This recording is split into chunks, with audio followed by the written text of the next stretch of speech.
নকশা মেপে জমির সীমানা বের করা শিখুন। এই হচ্ছে নকশা আর এই হচ্ছে জমি। আমরা এটা মেপে বের করব যে কোন সীমানাটা কোথায় পাবে।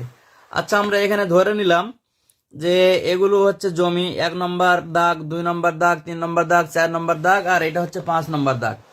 তো 2 নম্বর দাগ আর 3 নম্বর দাগওয়ালার মধ্যে একটা ঝগড়া হচ্ছে এই মাঝখানের আইলটা নিয়ে। 2 নম্বর দাগওয়ালা বলতেছে এই আইলটা আরো এইদিকে চেপে যাবে, আর 3 নম্বর দাগওয়ালা বলতেছে না, এই আইলটা এইদিকে চেপে যাবে। সবাই জমি বেশি যাচ্ছে। এই কারণে মনে করেন যে আপনাকে ডেকে নিয়ে আসলো যে ভাই জমিটা একটু মেপে দাও তো, যে এই সীমানাটা কোথায় হবে। তো সেক্ষেত্রে আপনাকে কি করতে হবে? সেক্ষেত্রে একজন সার্ভেয়ারের সর্বপ্রথম কাজ হচ্ছে যে এই দুইটা জমি আগে মেপে দেখা। ঠিক আছে? যে মনে করেন যে ম্যাপে যেই দাগটা আছে সেই দাগের সঙ্গে এই গ্যাপটা মেপে দেখতে হবে যে এখানে ম্যাপ থেকে যতটুকু হওয়ার কথা ছিল ততটুকু হওয়া আছে কিনা। মনে করেন যে ম্যাপে দেখলেন যে এখানে হবে 110 ফিট, তো আপনি মেপে দেখলেন 110 ফিট আছে। এবার আপনি এখানে মেপে দেখেন এখানে কত হওয়া দরকার। মনে করেন যে এখানে হওয়ার দরকার ছিল 130 ফিট, তাহলে এখানে 130 ফিটের জায়গায় 140 ফিট আছে। সেক্ষেত্রে তো আপনি আগেই বুঝে গেলেন যে জমি কোন দিকে বেশি আছে। তো তারপরে আপনি জমিটা বের করতে পারবেন। আর যদি দেখেন যে না দুই দিকেই সমান আছে, সেক্ষেত্রে আপনাকে আরো দূর থেকে মাপতে হবে। তো এইভাবে আপনি বুঝে নেবেন যে কোন জমিটাতে সমস্যা আছে বা কোন জমিটাতে জমি কম আছে বা বেশি আছে। এটা আপনি প্রথমে একটা বুঝে নেওয়ার চেষ্টা করবেন। এখন আসি আমরা সীমানা বের করার জন্য। যখন আপনি এই সীমানাটা বের করতে চাইবেন, তো মনে করেন যে এই সীমানাটা, এই আইলটা মনে করেন যে পূর্ব পশ্চিমে লম্বা। ঠিক আছে? তাহলে পূর্ব পশ্চিমে যদি লম্বা হয়, হ্যাঁ, তাহলে উত্তর দিক থেকে অথবা দক্ষিণ দিক থেকে আপনাকে মাপ দিয়ে এই আইলটা বের করতে হবে। পূর্ব এই দিক থেকে আসলে এই আইল বের হবে না। এখন মনে করেন যে আমরা ধরে নিলাম যে আমরা যেহেতু এই আইলটা এইদিকে লম্বা, আমরা এই দিক থেকে জমিটা মেপে বের করব। এখন দেখতে হবে যে এই দিকের কোন জায়গাতে একটা নির্দিষ্ট একটা সীমানা বের করা আছে, আগে থেকেই সীমানা বের করা আছে, এরকম একটা জায়গা আমাদের লাগবে।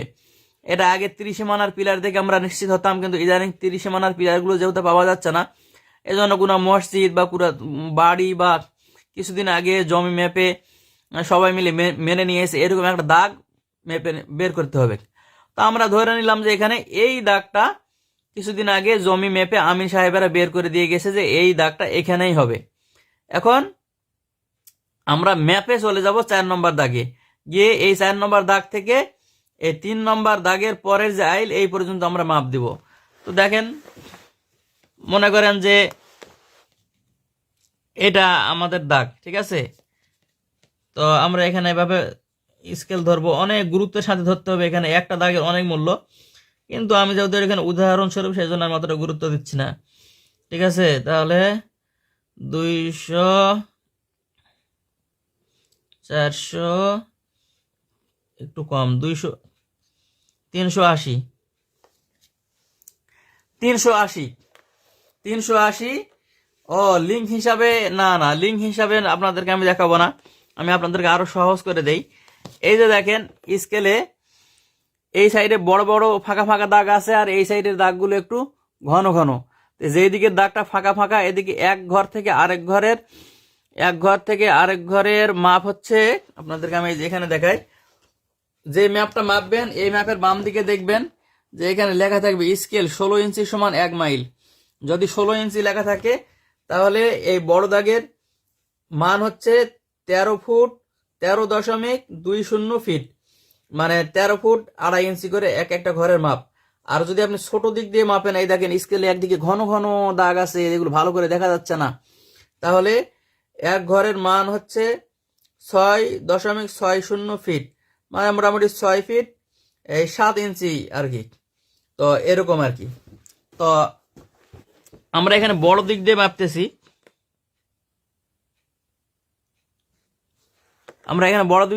ঠিক আছে? তাহলে এক একটা ঘরের মান কত? 13.20। তাহলে এখানে আছে 5, 5 10, 15, 15 আর 4 19। তাহলে আমরা 19টা দাগ পেয়েছি। হ্যাঁ 19টা দাগ পেয়েছি।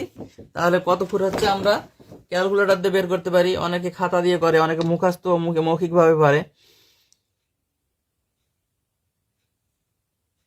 1 9 19 বড় দিক দিয়ে যেতে মেপেছি, তাহলে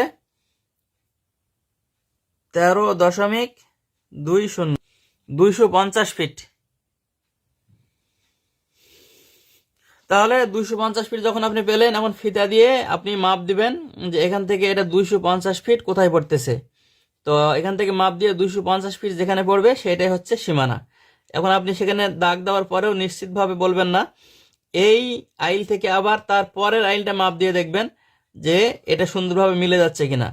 যদি দেখেন যে এই আইল থেকে মাপ দেওয়ার পরে পরের আইল পর্যন্ত মিলে যাচ্ছে, তখন আপনি নিশ্চিত হয়ে যাবেন যে হ্যাঁ এটাই সীমানা। কারণ কি, দেখা গেল যে আপনি একদিক থেকে মাপ দিয়ে তাকে বললেন যে এইটা আপনার সীমানা, এখন পরের জমিওয়ালা মানে পরের দাগে যার জমি আছে তার জমি যদি কমে যায়, সে কিন্তু ঝগড়া লাগাই দেবে, আমার জমি কমাই দিয়ে কোথায় যাচ্ছে, আমার জমি আমাকে বুঝাই দাও।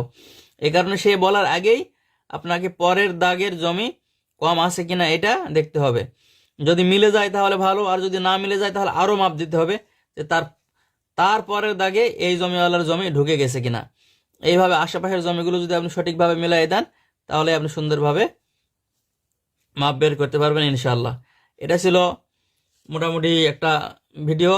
আপনারা যদি আরও আপডেট শিখতে চান তাহলে আমার সঙ্গে যোগাযোগ করবেন, ইনশাআল্লাহ আমি শেখানোর চেষ্টা করব। ধন্যবাদ, আসসালামু আলাইকুম।